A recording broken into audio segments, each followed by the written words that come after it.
Na-harvest tayo ng fry ng snake skin koi. Yan, may tubig na naman ang ating dapnyahan. Yan na. Ang dami na naman tayong dapnya.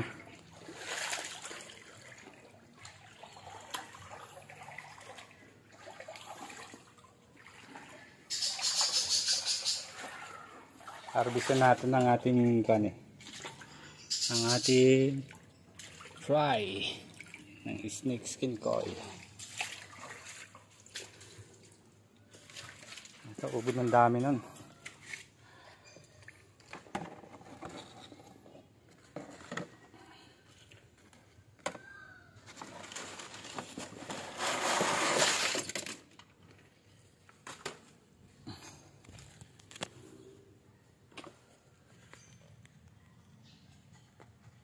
Isang breeder lang yan. Ito lang yan, oh. Pero ang dami niyang dinrap. 100 plus siguro to.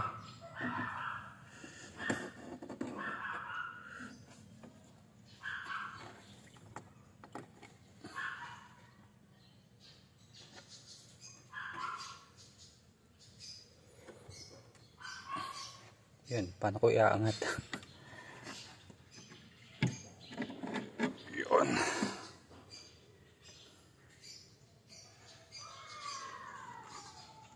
Yan pa lang siguro, mahigit 20 na to. Ito, nakuha ko na yan. Yan o. Ubod pa ng dami. Fry ng ating snake skin koi.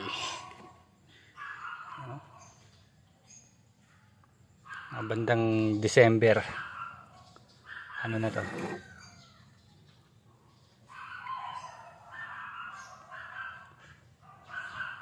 Pwede na tong i-out. Dahil sagana naman sila sa dap niya.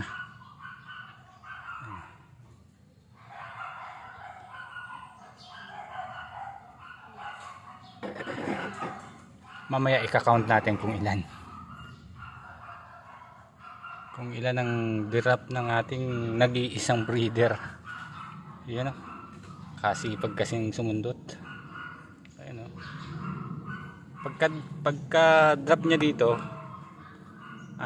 nilipat ko siya dito kagad, itong mga breeder, kasi baka makain pa yung ating mga fry. Pero pag lipat ko dito kahapon, yan, pagtingin ko ngayon, meron pa siyang dinrap, siguro mga 20 pieces to, mahigit. Siguro 20 pieces meron. Yan. Ang dami niya, ang dami. Oh. Sulit na sulit ang ating pagkakabreed. A good breeder. Mamaya i-count natin sila kung ilan ba. Tapos itong lalagyan na to, ililipat ko sa kabilang side ng ating backyard para umulan umaraw, ano ko siya, makikita ko kagad, hindi kagaya dito. Yung area ko putik, tubig, kaya pag umulan hindi ako masyadong makapunta. Yan, check natin. Oh, meron pa rin, marami pa siya. Yan, double check natin. Ayan, meron pa, meron pang mga nagpapakyut na fry.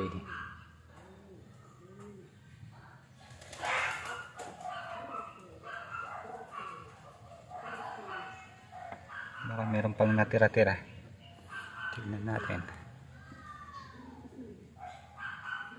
I think wala na, pero check natin mamaya. Check uli natin. Yan, lagay lang natin tong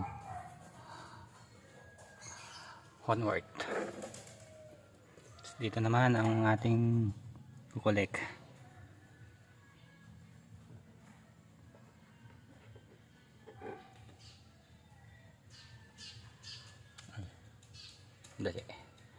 bubukod natin ng ano, baka makakuhan sila sa temperature eh.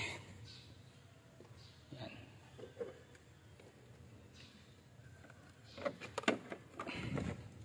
Pero pagsasamahin natin sila mamaya, ano lang natin ng separate lang muna natin sila ng lalagyanan. Yan, meron ng isang sumama. Oh, sulit na sulit.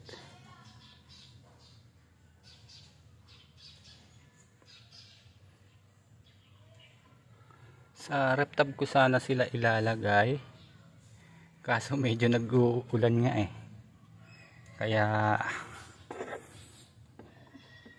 sa galon na lang uli natin sila ilagay.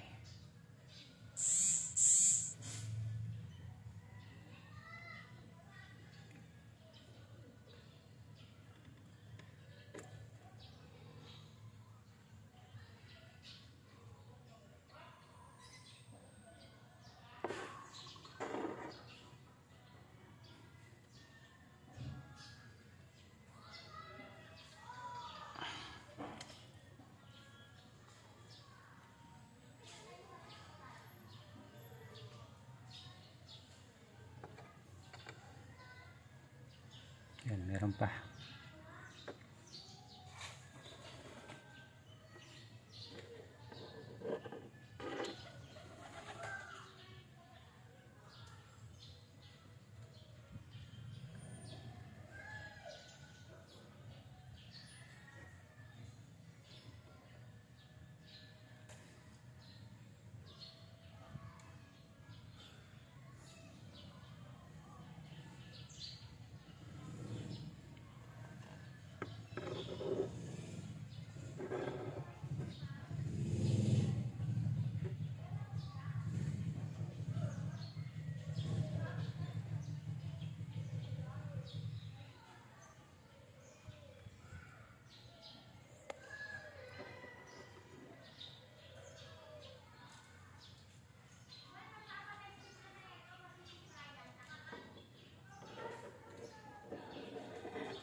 Double check natin. Oh, meron pa nga. Oo nga, mga mahigit 20. Uy, kabilis naman nun.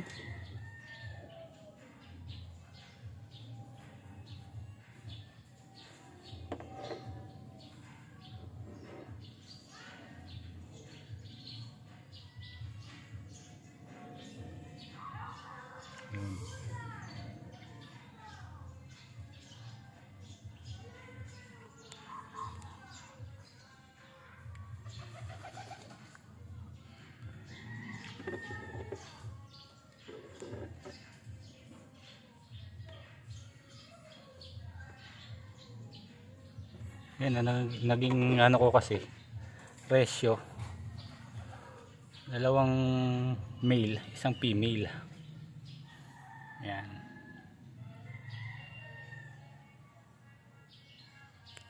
Yan ang ating masisipag na breeder. Sulit. Ito na nga pala yung electric blue Moscow na male. Ito yung mga female natin, tsaka mga fry. Ayan, hindi sila masyadong maaninag at gawa ng reflection. Ayan.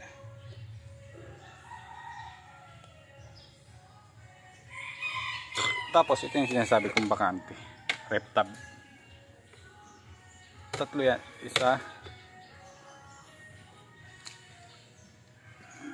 dalawa, tatlo. Yan. Tapos ang ating mga kal at mga platis, ayan, halo-halo na sila dyan. Ayan, hindi lang masyadong maninag at gawa ng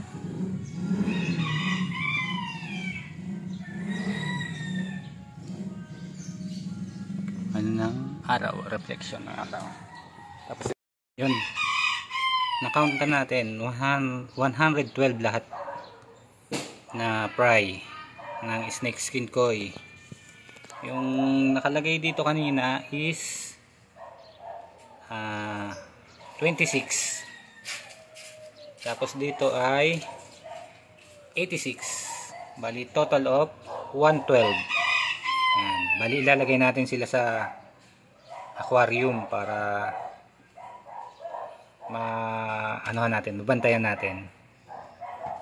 At maanuhan ng matutukan sa pagkain. Ayan, dami niyan. Bali pangalawang drop na nung breeder na yon. Ang unang drop niya is 52. Tapos ang nakasurvive ay 6 lang, gawa ng naka-outdoor nga tayo, sa reptab lang nakalagay. Yun, nag-uulan. Yun, medyo kasakit. Kaya ang nakasurvive ay 6 lang.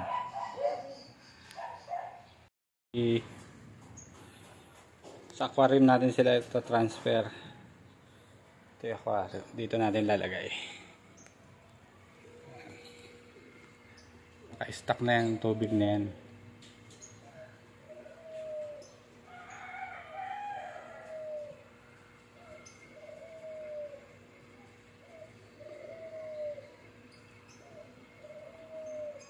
Para maano natin yung pagkain nila.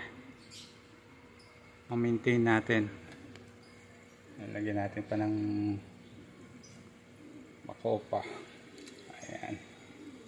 Tapos lagyan natin ng apple snail.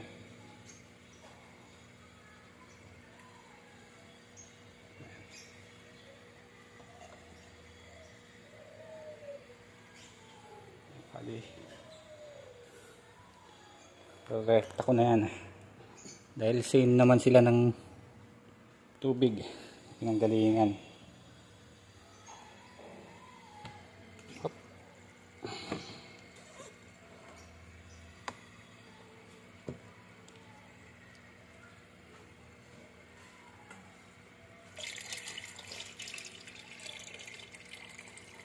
Hindi ko na sila acclimate dahil same lang naman ang tubig na pinanggalingan yan.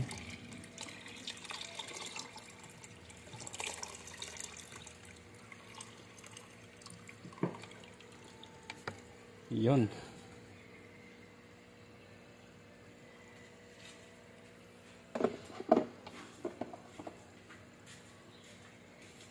Medyo hinaan natin ng radar.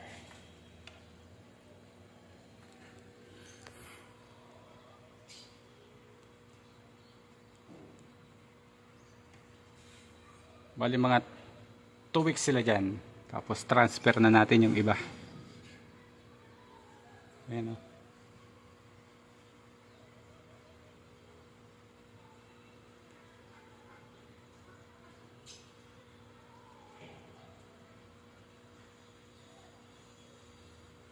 Okay. Salamat.